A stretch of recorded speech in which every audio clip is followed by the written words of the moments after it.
৫,০০০ টাকা লোভ দেখিয়ে ২২,০০০ টাকা হাতিয়ে নেওয়ার অভিযোগে অনলাইন প্রতারণার বিরুদ্ধে দু চোখে জল নিয়ে থানার দ্বারস্থ অসহায় গৃহবধূ।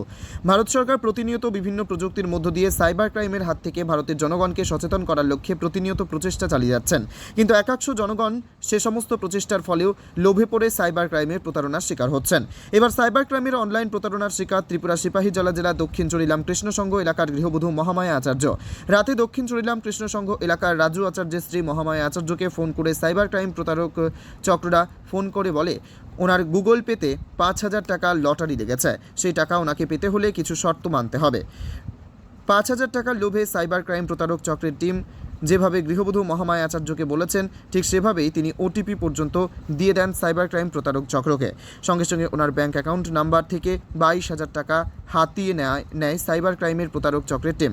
অবশেষে সে টাকা ফিরে পেতে গভীর রাতে বিশ্রামগঞ্জ থানার দ্বারস্থ হয় অসহায় গৃহবধূ মহামায়া আচার্য সহ ওনার স্বামী রাজু আচার্য। প্রতিনিয়ত মোবাইল ফোনে যোগাযোগ করার পূর্বে ভারত সরকার সকলকে সাইবার ক্রাইমের হাত থেকে বাঁচাতে ভয়েসের মধ্যে দিয়ে সতর্ক করছেন, কিন্তু সতর্ক হলেন না গৃহবধূ মহামায়া আচার্য। সাইবার ক্রাইমের প্রতারকের খপ্পরে পড়ে তিনি খোয়ালেন ২২,০০০ টাকা। ছেলের অনুষ্ঠানের জন্য বিশালগড়ে এক বেসরকারি ব্যাংক থেকে লোন নিয়েছিলেন গৃহবধূ মহামায়া আচার্য। লোনের টাকা যেদিন অ্যাকাউন্টে আসে তার দুদিন পরেই ওনার সাথে ঘটে যায় এই ঘটনা। আমার তো কইছে, আমার দাদার কাছে ফোন করছিল, আমার তার বাবার কাছে কইতেছে আপনার গুগল প্লে থেকে ফোন করছি, আমি মহামায়াজের দিন আমি ৫,০০০ টাকা ঢুকছে, তো এই টাকাটা আপনি খাইতে গেলে আপনার ডিটেলসটি দেন। আমি ফোন করতেছি, হোয়াটসঅ্যাপে ফোন করছে, পরে দেয় সব কিছু দেওয়া হয়েছে, তাই কাছে ডিটেলস ওটিপি দইরা সব কিছু দিছে।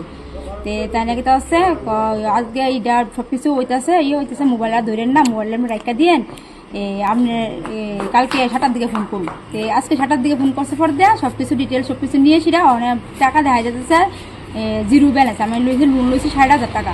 ৬০,০০০ টাকা থেকে ওখানে এক টাকাও নাই, মোটে ৩০-৪০,০০০ টাকা তুলছি, আর ২২,০০০ টাকা আসলো অ্যাকাউন্টে।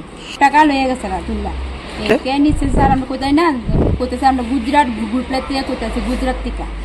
বাংলা হিন্দি তোমরা আছে মা বাংলাই কইছে কথা, আমার লোকে প্রথম হিন্দি কইছিল।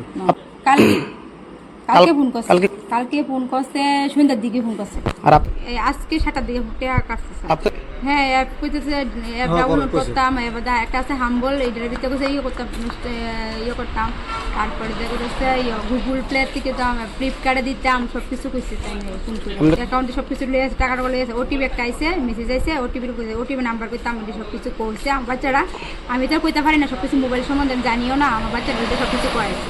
মানে থানাতে আইসি দাদার কাছে জানাইছি আর কি, কিছু তারা দেখবো খাওয়া চলি না এমন, যাতে আর মানুষের যাতে এমন না সতর্ক থাকলে লেগে টাকাটা যাতে মনে করি আমরা যাতে পাইলে তো আমরা ভালো আছে মাস আমরা তো কিছু